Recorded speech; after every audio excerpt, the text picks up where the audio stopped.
Баарлашуу, ишеним, укук коомдук бирикмеси тарабынан ишке ашырылып жаткан Баткен шаарында үй бүлөлүк зомбулуктун алдын алуу долбоорунун алкагында даярдалды.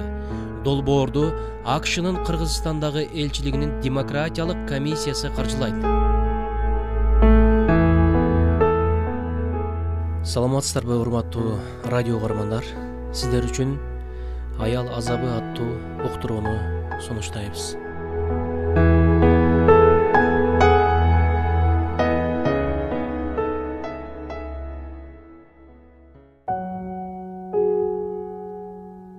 Турмуштун оор запкысын тартып, күйөөлөрүнүн зордук зомбулугуна кабылган келиндер көкөйгести тагдырларын ыйлап сыктап айтып олтурган учурда алар жаткан палатага милициянын тергөөчүсү кирип келди.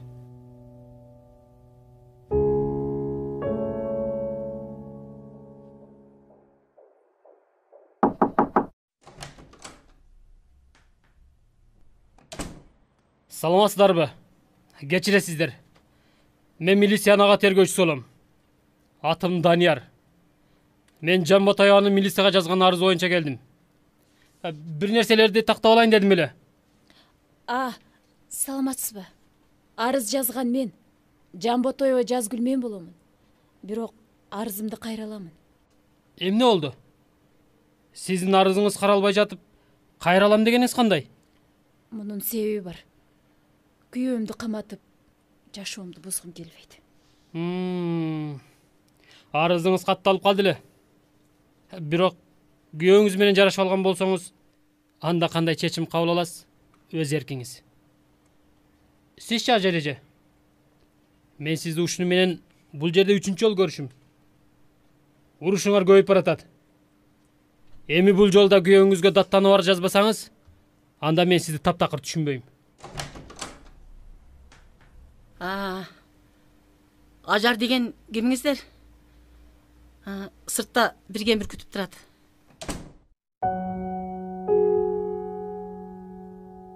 Медайымдын бул үнүн уккан Ажар жүрөгү болк этип алды. Карыган кайненесинин келгенин боолготуп билген Ажар чыксамбы, чыкпасамбы деген эки анча ойдо турду.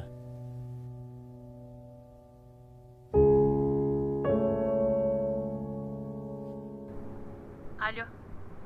Борт 063. Угатасызбы? Да. Алло. Угуп жатам. Курман Жантатка көчөсүнөн телефон чалуу болду. Батыраак барыңыз. СМС кабыл алдым. Баратам.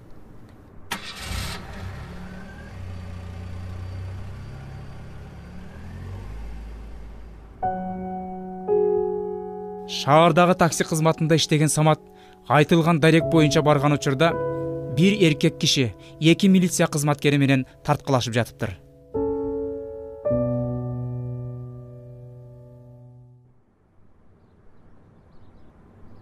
Байке, жүрүңүз, ызычуу кылбайлы. Токтотуңуз ызычууну. Силер милиция, кандай акылар бар? Үй бүлөлүк маселеге аралашканы? Ызычууңуз көчөгө угулуп, коомдук тартипти бузуп жатыптырсыз. Чоң эле киши мындай ызычуу кылганыңыз жакшы эмес го. Аялыңызга да ушундай мамиле жасайсызбы? Уят да, коюңуз Байке, жүрүңүз. Уятты силер эле билесиңерби? Өз аялымды өзүм билем. Эмне кылсам, аялым болот менин. Эмне силер ызычуу кылбайсыңарбы? Аялыңарды сылап сыйпап эле коесуңарбы? Урбайсыңарбы? Таксист! Эмне турасың? Жугал бу жерден! Байке, ызычуу кылбаңыз. Таксини мен чакырдым. Мен жоголом. Сени менен күндөр чырылдашып жашаганча кетип калганым оң. Сен кетирбейм, токто! Айдаңызчы бул жерде дертире кетип калалы. Экинчи ушул жерге келсем буту баспай калсын. Кел балам, отур машинага. Коркпа балам, коркуп ушу күнгө кел. Эми коркпойбуз. Мен эми коркпоймун. Кечиресиз. Кайсыл дарекке жеткирейин сизди?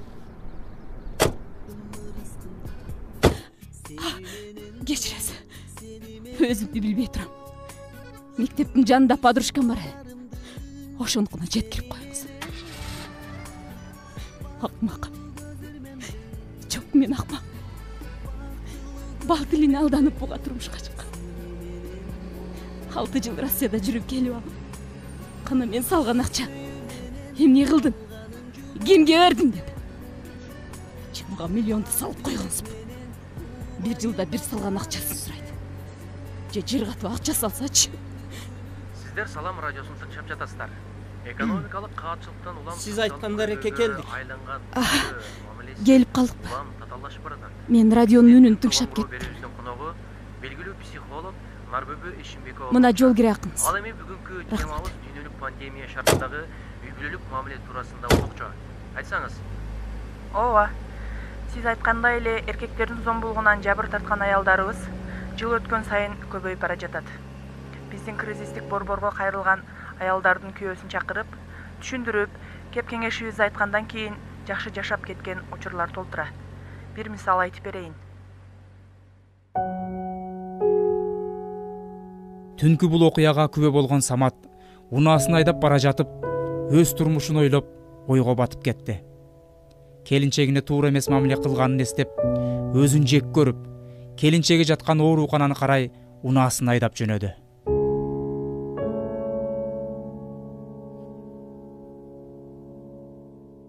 Уктурууга Апаз Жайнаков атындагы Баткен облустук музыкалык драма театрынын артисттери Парихан Момунова, Тыныбек Мавлянов, Гүлүмкан Садирова, Давлет Мажит уулу, Нуржамал Орозбаева, Улукбек Азамов, Гүлмира Аликулова, Айбек Жунусов, Чынайым Сайдуллаева, Курманбек Ниязбековтар үн коштоду.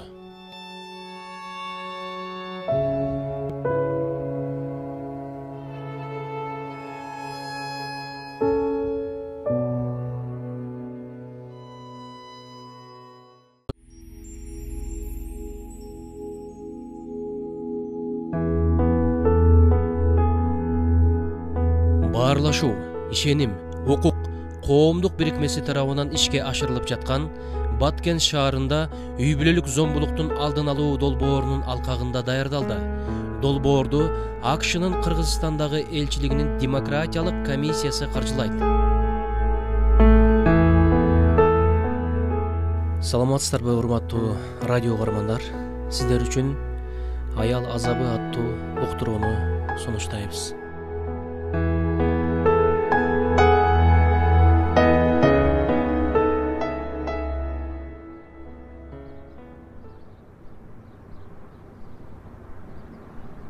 Айыл аралап ээрчишип келаткан жубайлар үй босогосуна жетелектеле чырылдаша кетишти. Эй, сен эмне кошуна менен тиктешип калдың? Коюңузчу. Кайда кошунаны айтасыз? Сизден башка кимди тиктемек элем? Эмнеге ал мага эмес, сага салам берет? Түшүнбөй калдым. Мен кайдан билейин? Жакшы турасыңарбы деп саламдашса, амандашып койдум да. Ким билет? Азыр аялдарга ишенич да калбады. Коюңузчу. Анын эмнесине шектенесиз? Же мен шектенчүүдөй нерсе кылдымбы? Эмне сөзсүз эле бирдемге кылыш керекпи? Кудайды карасаңыз боло? Эй, үнүңдү чыгарба, кошуналар укса эмне дейт? Уксун ошо кошуналар. Билсин сиздин кандай адам экениңизди. Эй, жапчагыңды. Ай!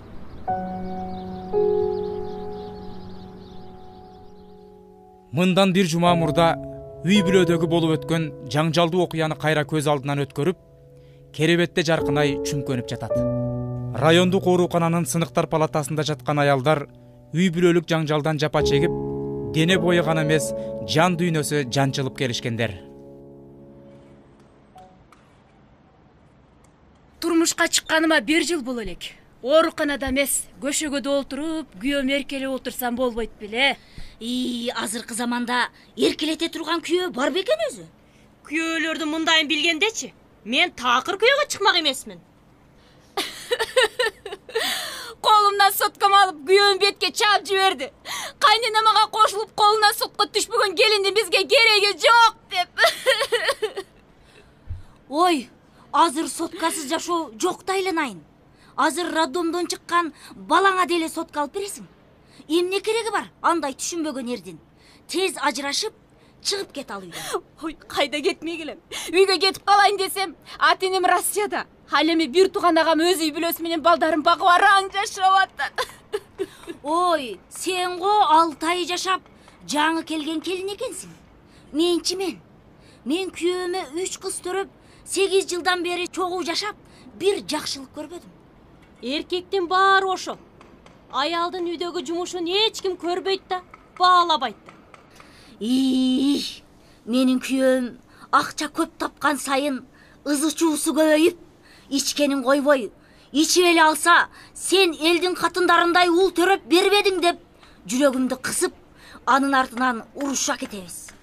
Ох, буттарым ой. Ажар эже. Менин күйөөм болсо, же өлүү эмес, же тирүү эмес. Эркек аты эле болбосо, аялдан айырмасы жок. Ата энем байкуш, балалуу болсоң жашап кетесиң. Билинбей калат деп, ушу тагдырга туш болдум. Кудай жамандыктан сактасын. Кайнежемден таяк жеп, мынтип колум сынып жатам. Күйөөм мен тарап болгондун ордуна кайра эжелерине жан тарттым. Эркек болбой жерге кирсин. Эркек деген аялын кордотпой, коргоп алыш керек. Баары биригип, үйдөн сүйрөп чыгышты. Кайнежем өзү да жыргаган жери жок. Күйөөсү менен ажырашкан. Өзүнүн гана эмес, биздин да үй бүлөбүздүн ынтымагын бузду. Негизи биз аялдар ушул абалга кептелип калышыбызга өзүбүз күнөөлүүбүз. Көп нерсеге унчукпай, күйөөлөрүбүздүн көзүн карап, өз укугубузду өзүбүз билбейбиз. Биздин укугубуз тамак бышырып, кир жууп, үйдө олтурган менен чектелип калган. Же ошол үчүн бир рахматын айткан күйөөбүздүн жакшы кебин укпадык. Рахматын айтасың да. Келтегин жебей олтурсак деп калбадыкпы? Кошунам күйөөсү менен жапжакшынакай эле жашап жатат. Үйүндө бир ызы чуусун укпадым. Менин күйөөм эле эмне болуп жаралып калган. О, Кудай, биздин үйүбүздө да ынтымак болор бекен. Же ушинтип урушуп талашып жүрө беребизби? Балдарыбыз чоңоюп калды. Ооба. Үй бүлөдөгү өйдө төмөн. Жаман жакшы сөздөр баланын кулк мүнөзүнө, адеп тарбиясына өтө эле таасир эте турбайбы? Биз аялдар күйөөлөрүбүздү ашкере эркелетип, өзүбүз минтип тебеленип тепселип калдык. Ошондуктан аялдардын укугун коргой турган уюм түзүшүбүз керек. Андай уюмдар бар болду экен. Жылдан жылга эле чоң муштум күйөөсүнүн зомбулугуна кабылган аялдар көбөйүп баратат. Эжелер, мен Бишкекте окуп жүргөндө аялдар укугун коргогон уюмдар толтура болчу. Эгер биз биригип калсак, чакырсак болчу да. Айланайын Жазгүл сиңдим. Ал жактагылар алыс жерге келет дейсиңби? Кудайга жетпеген биздин үнүбүз Бишкекке жетмек беле. Палатадагы ар бир келиндин өз таржымалы бар. Кимге даттанаарын билбей, балким ичибиздеги бугубузду айтып алсак, көкүрөк көөдөнүбүз жеңилдээр деген ой менен өз армандарын айтып жатышты.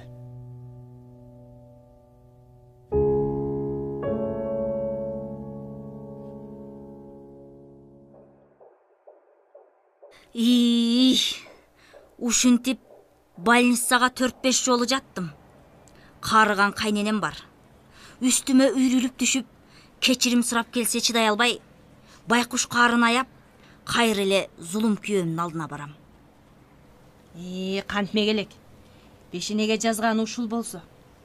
Балдарым деп мен да жашап келем. Күйөөмдүн таягынын ачуусуна чыдасам да, кайненемдин тилинин ачуусуна чыдаш кыйын болуп атпайбы? Ошону айтсаң. Буяктагы доктурлар денебиздин көгүнү айыктырган менен жүрөгүбүздүн тырыгы калып, айыкпай калууда. Билбейм, эми кантер экенмин. Айла жок. Балдарым менин бактым деп, балдарым үчүн жашап, чыдап келем. Кичинекей эмне жеп атты болду экен. Же мостой бачка калдыбы?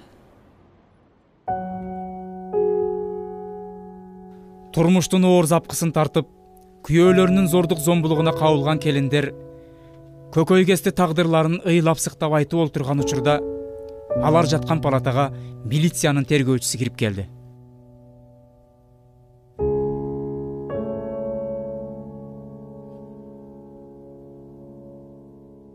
Уктурууга Апаз Жайнақов атындағы Баткен облыстық музыкалык драма театрынын артисттери Парихан Момунова, Тыныбек Мавлянов, Гүлүмкан Садирова, Давлет Мажит уулу, Нуржамал Орозбаева, Улукбек Азамов, Гүлмира Аликулова, Айбек Жунусов, Чынайым Сайдуллаева, Курманбек Ниязбековтар үн коштоду.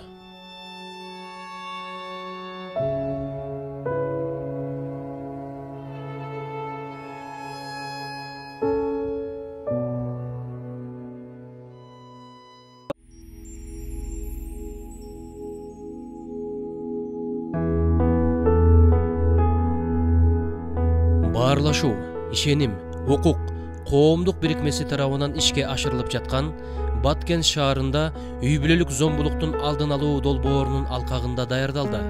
Долбоорду АКШнын Кыргызстандагы элчилигинин демократиялык комиссиясы каржылайт. Саламатсыздарбы, урматтуу радио угармандар. Сиздер үчүн Аял азабы аттуу уктурууну сунуштайбыз.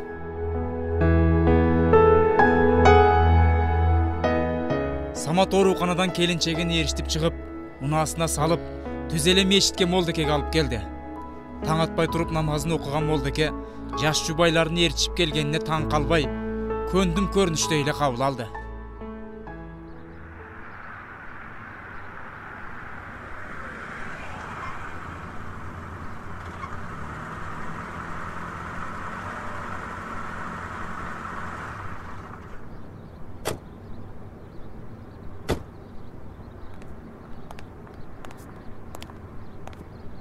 Ассаламу алейкум аксакал. Валейкум ассалам. Келгиле балдарым. Бизге мечиттин имамы керек эле. Угуп жатам силерди. Эгер мүмкүн болсо сизден кеңеш сурап келдик эле. Кеңеш элеби? Келгиле. Кеңеш айлансын силерден. Эмне кеп? Биз жаңыдан эле баш кошуп чогуу жашап жаттык эле. Анан үй бүлөдө түшүнбөстөр болуп таарыныша кеттик. Сизге келген сөз бизди жараштырып коесузбу деп. Кагылайындарым. Эгер ислам жолунда ажырашуу болбосо, анда жараштыруунун кажети жок. Андагы айтылуучу сөздү айтпадыңар беле? Жок.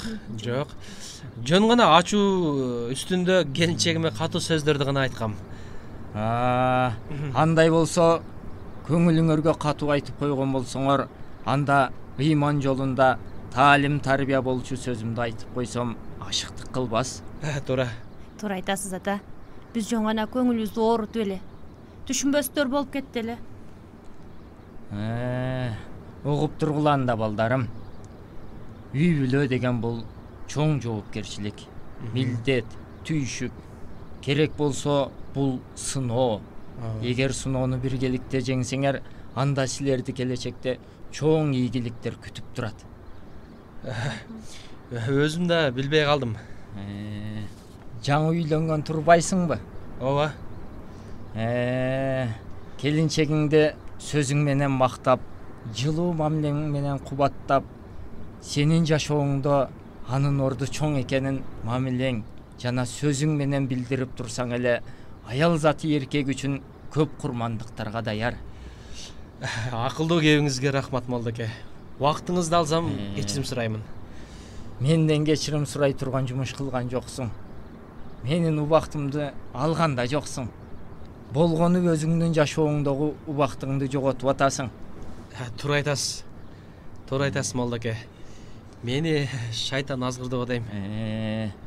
Бул кыска өмүрдө көңүл оорутпай жашаганга эмне жетсин? Аял гүл сыяктуу. Канчалык жакшы карасаң, ошончолук ачылып гүлүн төгөт. Ошондуктан аял затына гүл сыяктуу аяр мамиле жасаш керек. Рахмат молдеке. Сиздин жылуу сөзүңүз, акыл насаатыңыз кебиңизге ыраазымын. Сиз айткандай эле келинчегиме мындан ары кол көтөрмөк тургай жаман сөзүмдү айтпаймын. Ошенткениң балам. Себеби жылуулук менен мээримдүүлүк аялдарыбызда. Туура. Алардын жылуулугунан, мээримдүүлүгүнөн кубат аласың. Аялдарды баалап, барктай бил. Омин. Баргыла. Бара койгула үйүңөргө. Макул, рахмат сизге. Биз кеттик анда. Улгайган энебиз күтүп калды үйдө. Рахмат сизге. Рахмат. Жакшы баргыла айланайындар, жакшы баргыла.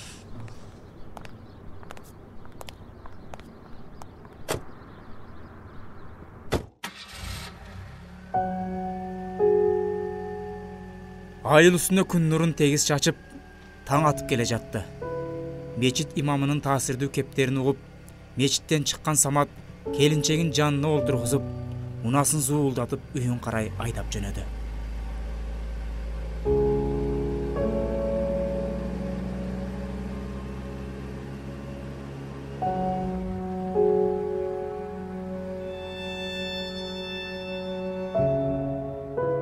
Уктурууга Апаз Жайнаков атындагы Баткен облустук музыкалык драма театрынын артисттери Парихан Момунова, Тыныбек Мавлянов, Гүлүмкан Садирова, Давлет Мажит уулу, Нуржамал Орозбаева, Улукбек Азамов, Гүлмира Аликулова, Айбек Жунусов, Чынайым Сайдуллаева, Курманбек Ниязбековтар үн коштоду.